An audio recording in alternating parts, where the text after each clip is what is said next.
Thank you for Woo. being here. We're joined today by SuperKate, Slepicka. I got it. Yeah. I think. Yeah. Thank you for joining me, SuperKate. Yeah. Thank you. I'm excited to be here. Can you start out by telling us the name of your show and just a very brief what it's about? We'll go into more of it in a minute. Yeah.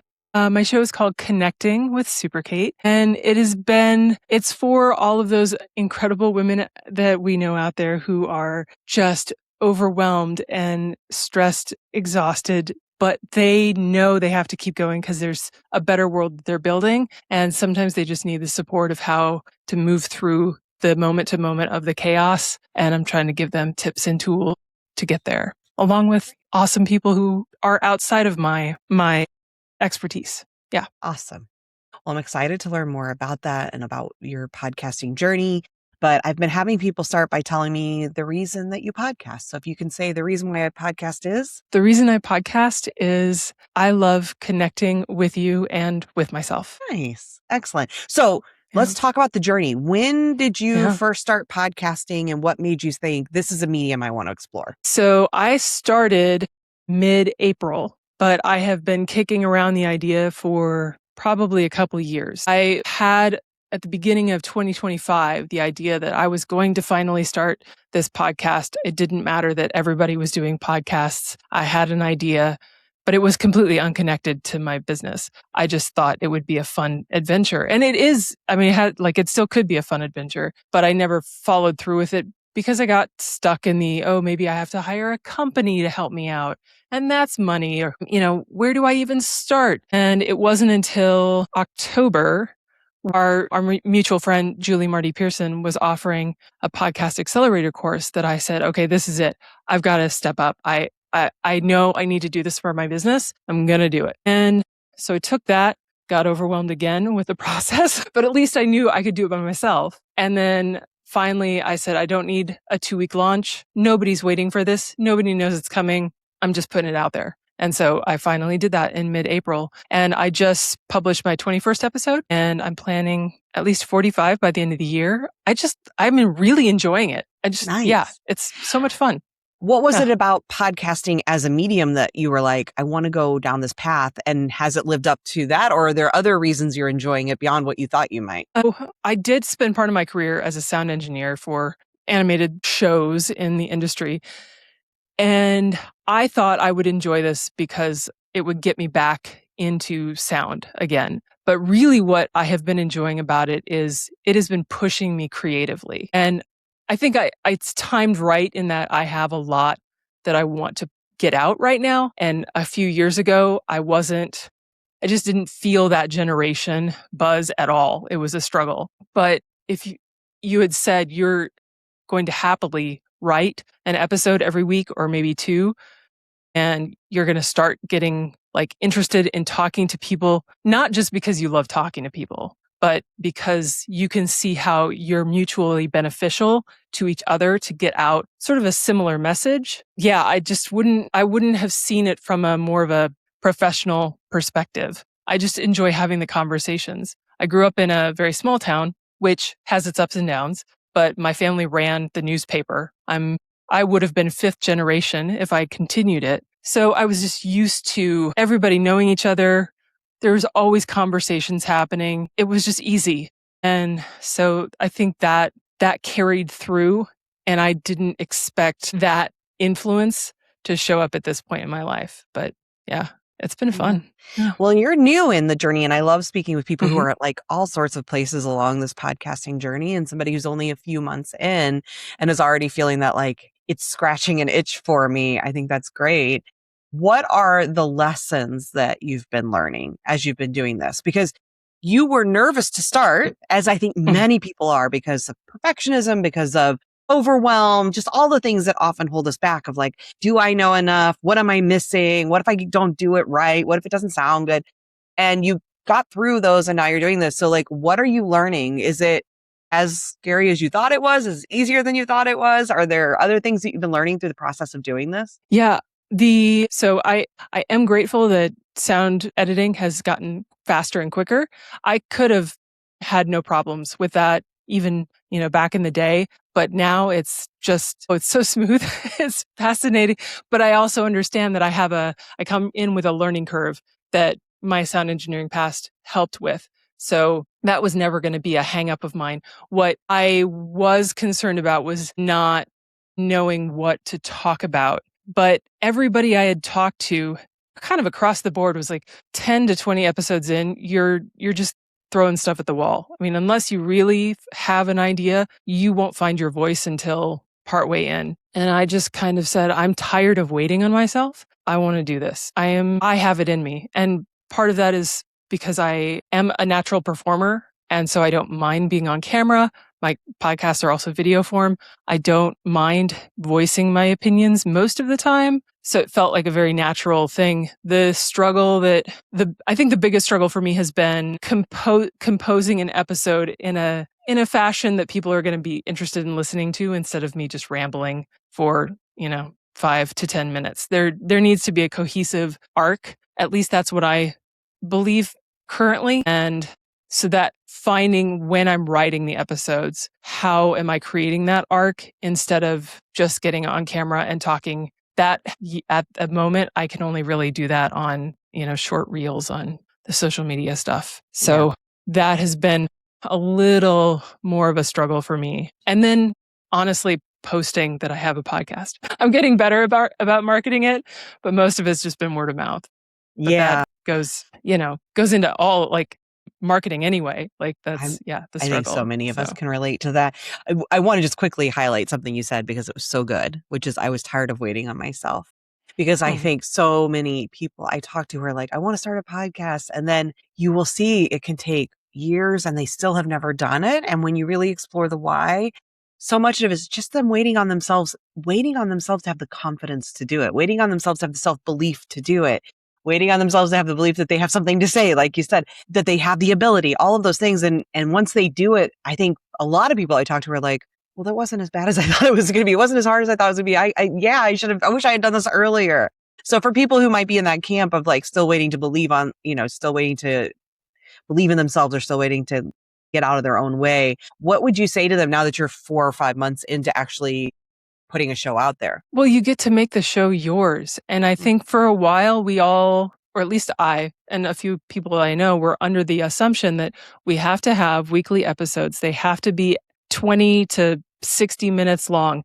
They have to deliver all of this value all of the time. And when I got to because I had been considering doing guided meditations because my clients really enjoyed those, I thought, well, those could be episodes. Well, that knocks some stuff out of and then I tried writing a 20-minute episode and it didn't work out. It was like 7 minutes. And I thought, well, okay, then it's 7 minutes. Why not play around with this? If this is what I want to try right now, then great. If it ends up being a monthly only episode drop that is 40 or 60 minutes of really intense content, then that's what it becomes. But this is allowing it to flow with the energy that you have now, because the rules are going to change in another 6 months and people are going to expect something a year from now. And this is another opportunity for us to connect with how we are both inspired to talk to, or, inspired to do this fun, ridiculous thing, or however we're inspired to speak to our clients or what we think our clients need. Or if you're just doing it for fun, then make it fun. I think we keep putting these rules on ourselves because it makes us feel safe. If we can follow these rules, then it will work out a certain way. And I still battle some of those rules in my head, but then I start questioning if that worked for that person, or this is not feeling right now, but I think it will feel right in the future. Then follow that. But a lot of that has been me on my own journey of what do I really want this to be? And I want this to be an extension of both my business, but me as a human figuring it out. Yeah. And because we're all trying to figure it out. Yeah. Whose rules are they anyway? Right. The rules are all made up because podcasting is the Wild West in so many ways. There's no regulatory body. There's no actual rules that you will face a fine or taken off the air or anything like that if you don't follow them. The rules are only what you decide that they are. And if they're not Yeah. working for you, then why are you holding yourself to them? Exactly. Exactly. And I love that we've finally also gotten to the podcast video cast, because I would happily just do a podcast, but I am definitely more interested in adding the video aspect. And now most of the time it's just me here. But I think the ability to see people, if you have that ability in your body to actually see people, adds such a wonderful extra layer, because you really get to know them in a new way. And you get to hear and visibly see how they are sharing their information with you. And I know it's not for everybody, but for me, it's a super like ice cream on the top kind of a situation. Yeah. Well, that's the Yeah. rules, right? There are no rules. There was one Yeah. point where it wasn't a podcast if it had video, right? That was part of the Right. quote unquote rules. And that's certainly not the case anymore. But it's also still, now that so many people are video first, it's also okay if your podcast is only audio. That's now feeling like it's breaking the rules, and it's allowed because the rules are arbitrary. Yeah. Yeah. And I've kind of been enjoying taking this in a, like, I know the best social media posts that I have tend to push the 3-minute mark, because I'm really getting into what I'm saying and I want to talk about it. And this platform gives me that opportunity to just make a longer post that is certainly not going to, show up in your feed if it's 8 to 10 minutes long. And nor are you probably going to sit there and watch it because you're in the scrolling mode. So this really gets, at least me, the opportunity to go a little bit deeper than I get to on a daily basis on any of the algorithms. Well, what are the quote unquote rules that you're following now for your show? What does the format look like for you? Are you saying there is no format? Sometimes it's me with a guest and it's an hour. Sometimes it's me and it's 5 minutes.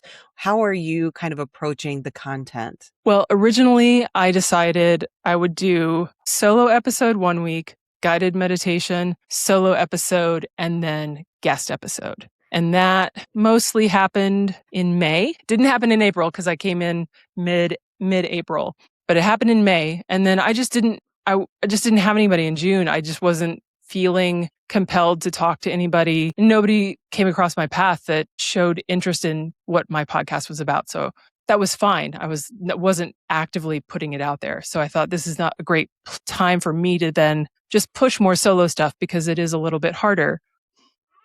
And in July, I ended up putting out a 3 episodes in 1 week, because I wanted to create a series, and that felt really aligned in that moment. This week I did my guided meditation, but this month I'm also, well, technically the 1st of September, because the recording is happening a little later than I wanted to, but I will have a guest. And for pretty much the rest of the year, I will have one guest a month.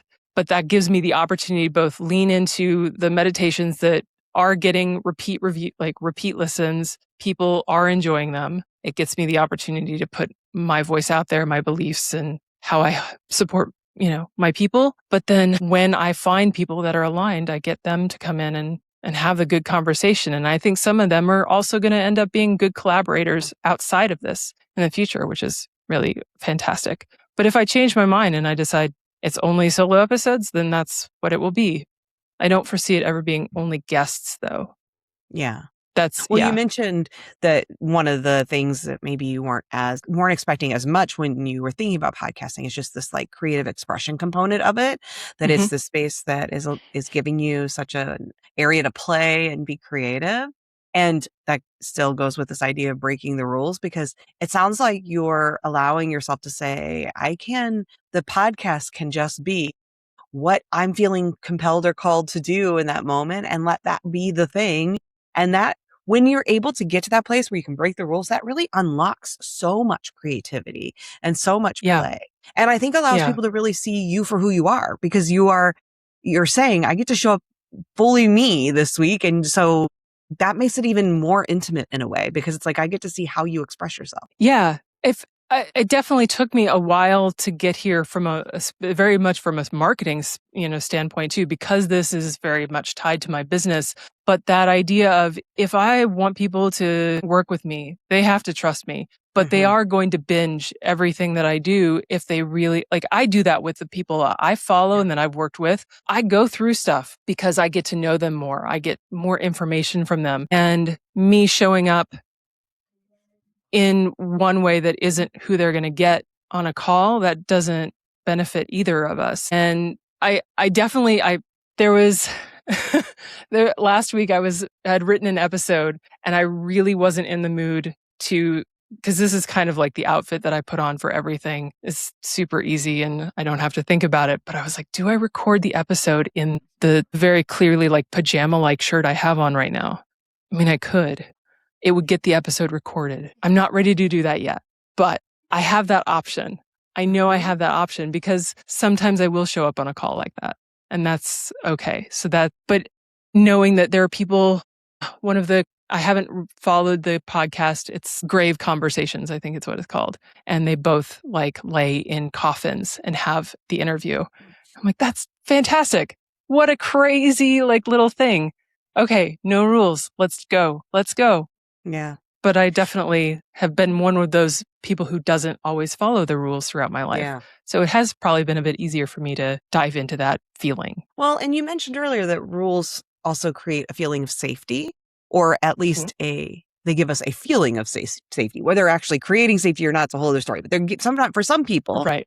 And sometimes that's a trauma response. Sometimes that's a conditioned response. It can be a whole bunch of things. But sometimes having some rules, some structure, some rigidity creates that feeling of some safety. And we can honor that too, right? For those people, if that is what you need. I think part of it, though, what I'm feeling from this is exploring how much of that is for safety. And if that is it, that's great. But then where is it actually maybe about holding you back from actually starting, from putting yourself out there? Because sometimes we can convince ourselves, no, I need all these things to feel safe to do it.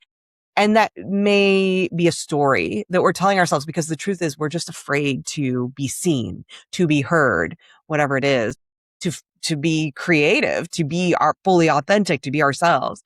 And so trying to navigate that can be challenging, but I love the invitation to do that. Yeah. I mean, we all grow up with so many different conditioned responses, so many different trauma responses. What's clearly going to work for me or for you is not going to work for somebody else. But that's one of the things I love exploring in my own body is this a trauma response, or is this just a conditioning?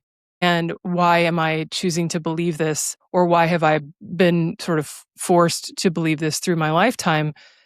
And I could have continued to hold myself back because I literally recorded the trailer 2 days before I said I was going to publish it on top of the first episode.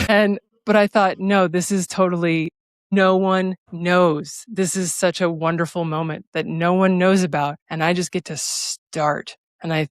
But I felt myself wanting to have the 2-week launch cycle, wanting to let everybody in newsletters and everything ramp up that. And I felt myself saying, okay, maybe I'll do it next week. And my body was very much reacting. And I said, no, this is unhealthy now. This is holding you back. Step forward.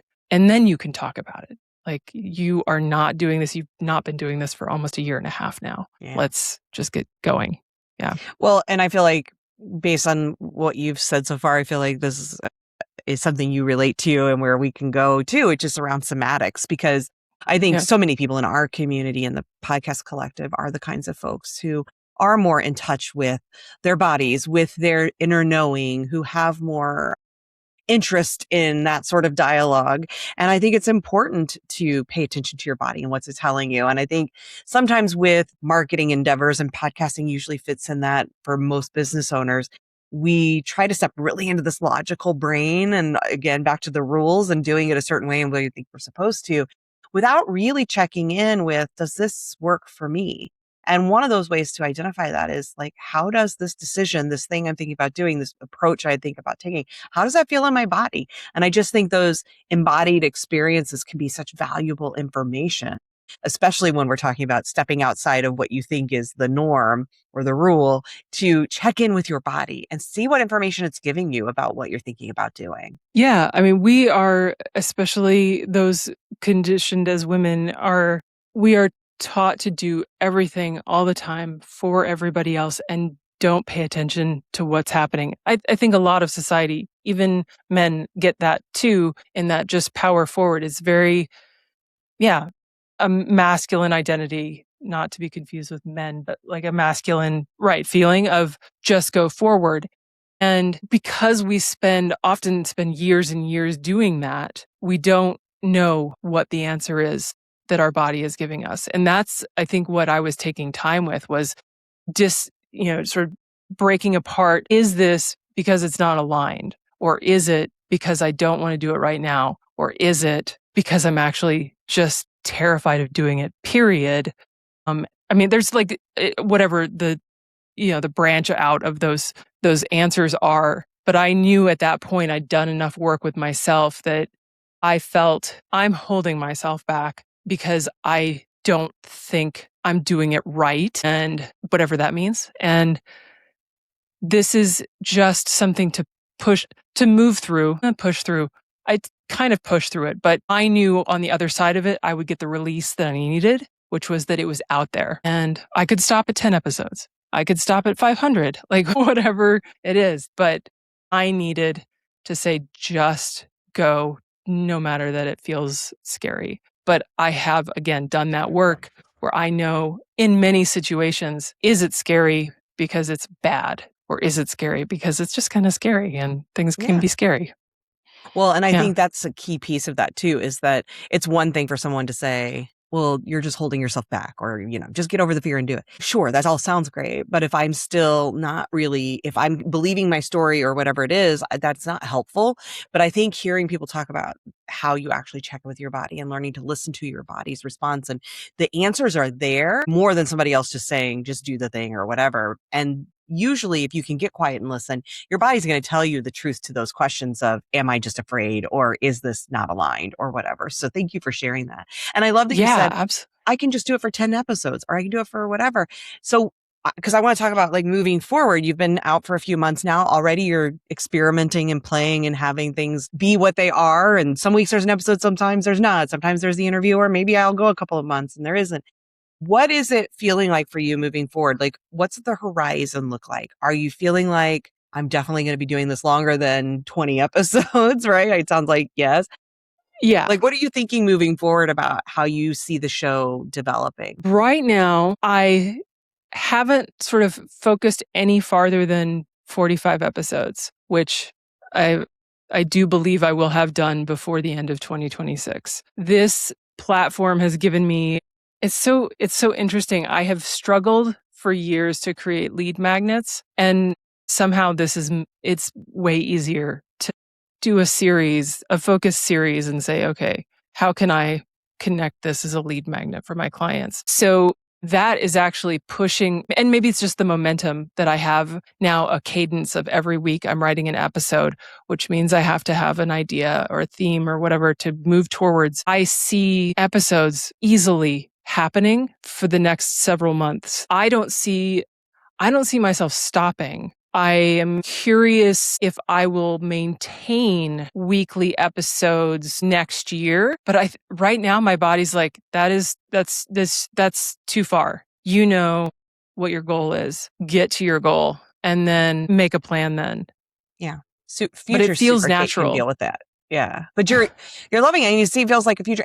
And honestly, everything inside of that and what we've been talking about, the thing I just keep coming back to and hearing is, it's like when you find the thing that's right for you, Mm-hmm. and you allow yourself to play, you allow yourself to try it, it becomes, I don't want to say easy, but it feels right. Like there's this feeling, because you're saying like, because I know the same thing of like, in the past I would struggle with this. And now that I've found this path towards this thing, suddenly it's unlocked something. And I just think that really speaks to finding the thing that works for you. And for some people, that's not going to be podcasting.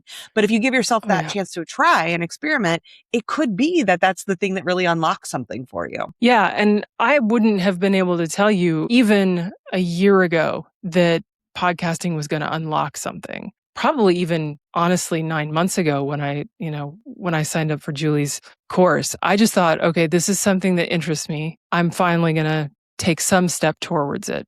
But I certainly didn't feel like the world was opening up at the end of that course. I was looking at, because she's so good at giving you so much information. I was like, oh my gosh, there's so much information. Okay, I didn't even think about this stuff. Okay. And I didn't see, the doorway.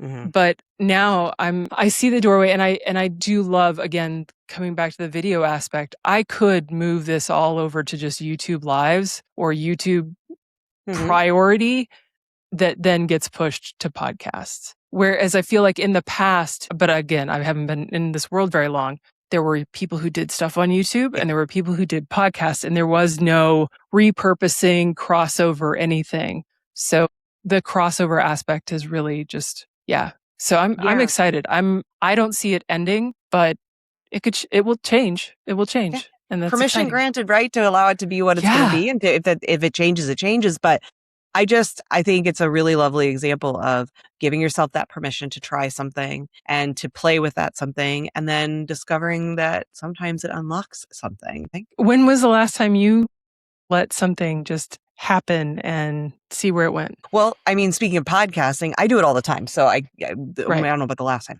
but with podcasting, what I've discovered too is if I have an interest and I want to explore something, I can just podcast about that thing and let it be that exploration. And then that can be it. It doesn't have to go on forever. Speaking of, like you said. So last summer I did a series called Assigned Reading, where we read feminist essays. Me and a friend would read an essay and talk about it. And I loved it.